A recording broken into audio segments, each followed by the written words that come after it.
eskutik helduta hankak paseatzea. Jolastea da pareta izkitan irakurtzen saiatzea. Jolastea da ziba askatuta zeba auskatzea. Noren ideia izan da ama jolasa debekatzea. Jolastea da zilipurdik alurrak ordea galtzea. Jolastea da adar batetik hankak zintzilikatzea. Jolastea da pixerreketan parkeak nabigatzea. Bakremailera trabatu bat da, jolasa debekatzea.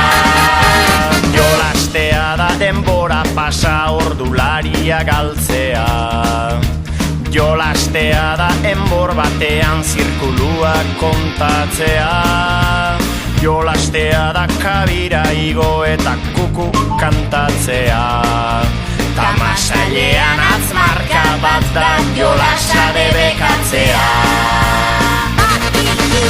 Jolastea da oerakoan ilargia itzaltzea. Jolastea da pijama